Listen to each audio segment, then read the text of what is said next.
Si con el hijo del presidente hacen lo que hacen, que no se investiga, no se hacía nada, esperen cualquier cosa para mi país.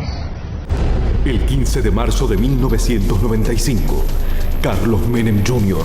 moría luego de que su helicóptero Bell Jet Ranger 206 se estrellara en un maizal en el kilómetro 211 de la Ruta 9 a la altura de Ramallo.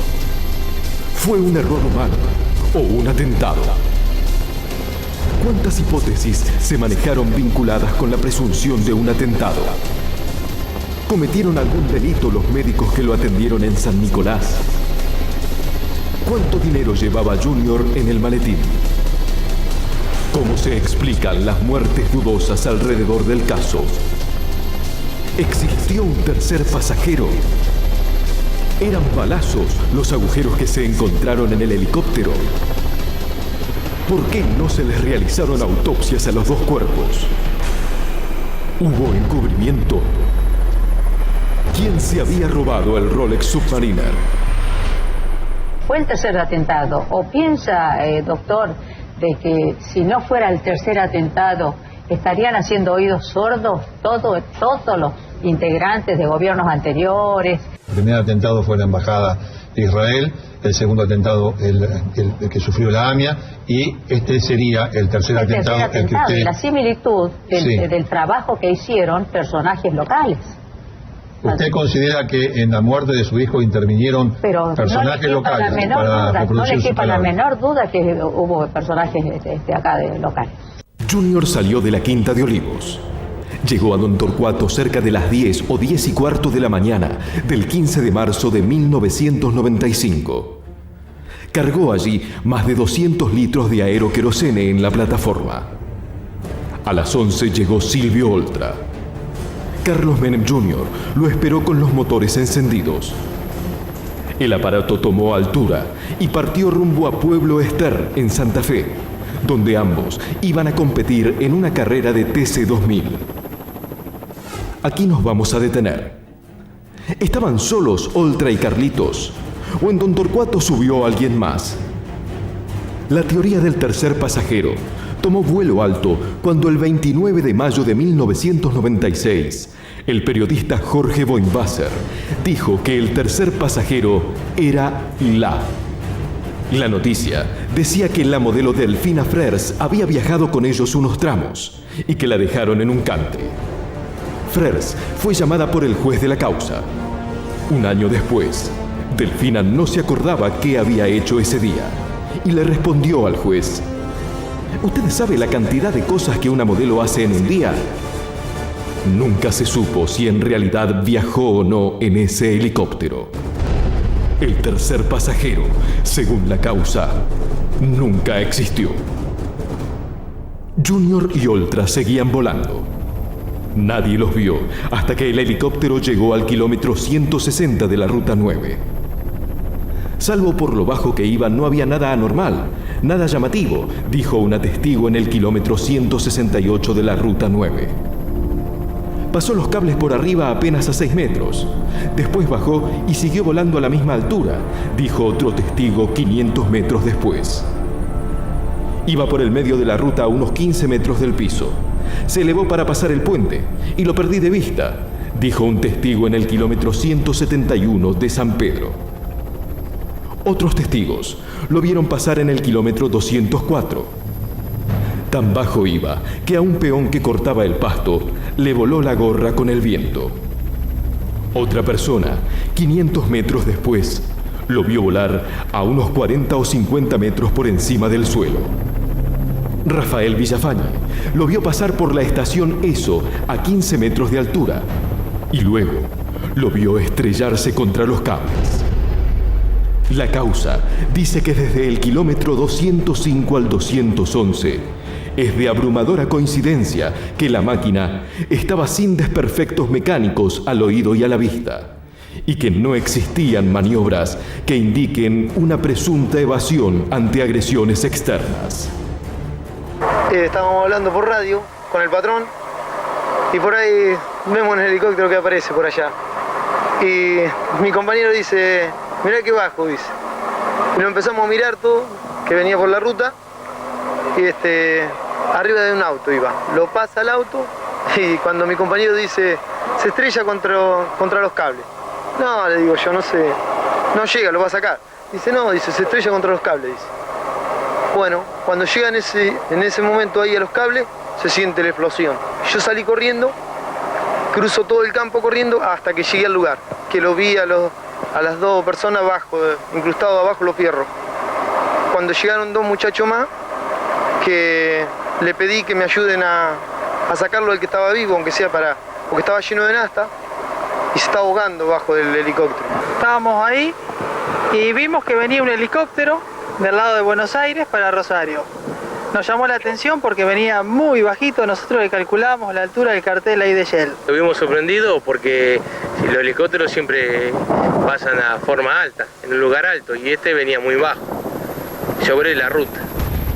Cerca de las 11:45, ya que tampoco se pudo precisar el horario exacto, el helicóptero se lleva por delante los cables conductores de electricidad. Este es el informe de la Junta de Investigaciones de Accidentes de Aviación Civil.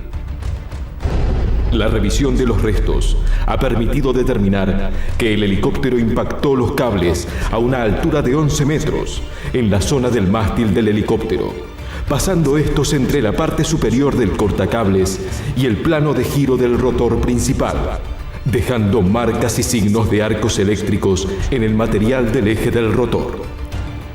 El choque contra el suelo se produjo en un sentido de 180 grados.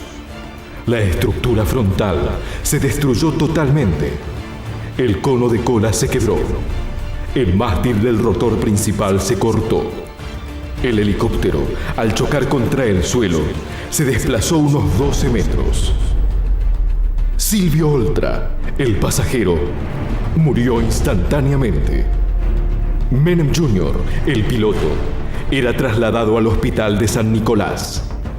Faltaba un maletín y un Rolex. Esta va a ser la segunda duda. Algunos hablaron que en el maletín había $50.000 y otros 30.000. 15.000 era lo que debía pagar cada uno por correr en Santa Fe. El maletín nunca apareció y hasta se contrató a policías retirados para llegar a encontrarlo. El Rolex Submariner habría sido robado por Epifanio Siri, que luego fue testigo en la causa, y se lo habría vendido a un tal Galesio, que también se había quedado con un buzo antiflama de Oltra. El Rolex llegó algunos días después, de manera misteriosa, a las manos de Carlos Menem padre. Todavía hay muchas más dudas. Mientras tanto, Carlos Menem Jr. estaba tendido en una camilla del hospital de San Nicolás. Una ambulancia que pasaba por casualidad con bomberos de Santiago del Estero llevó a Carlitos, que agonizaba, hasta el hospital. Dialogamos con el cabo Villalba y bueno, vamos a socorrer a esta persona, vamos a auxiliarla, no nos queda otra cosa, tenemos un medio ahí, tenemos una ambulancia. No se encontraba ninguna ambulancia en ese lugar, nadie atinaba nada. Es así de que corrimos nuevamente hacia la ambulancia y de ahí regresaron mis compañeros trayendo la camilla. Y ahí fue que mi compañero Castellano, el que juntamente con un bombero y personal de civil fueron los que lo levantaron al cuerpo, lo llevaron a la ambulancia. Yo me tuve que quedar en esa alambrada para poder levantar esos alambres. 3 enfermeras, a las 12:30 del 15 de marzo de 1995, le hicieron las primeras atenciones.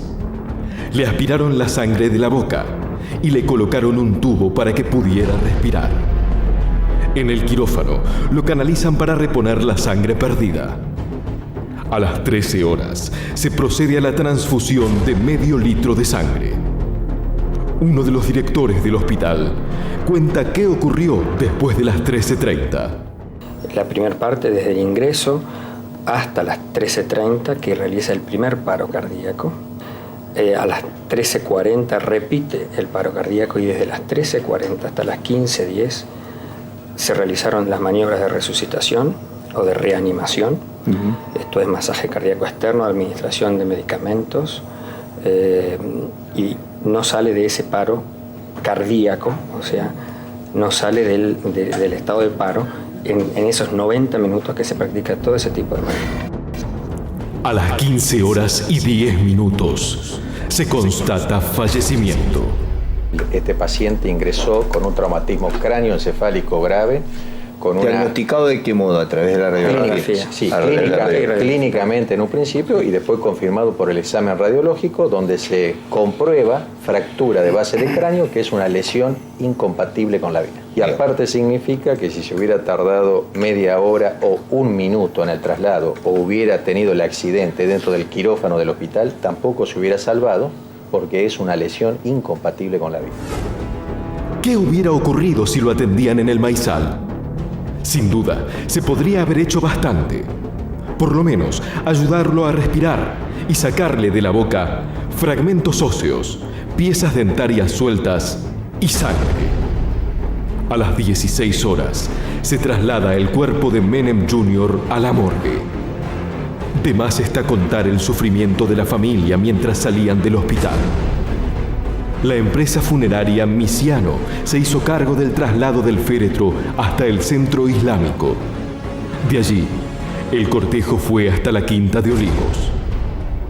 A cajón cerrado fue velado Carlitos. Luego, fue enterrado en el cementerio islámico de San Justo. Un año después, Zulema Yoma comienza un largo camino en busca de verdades acerca de la muerte de su hijo. Un año después, comienza la teoría del atentado y la falta de una autopsia.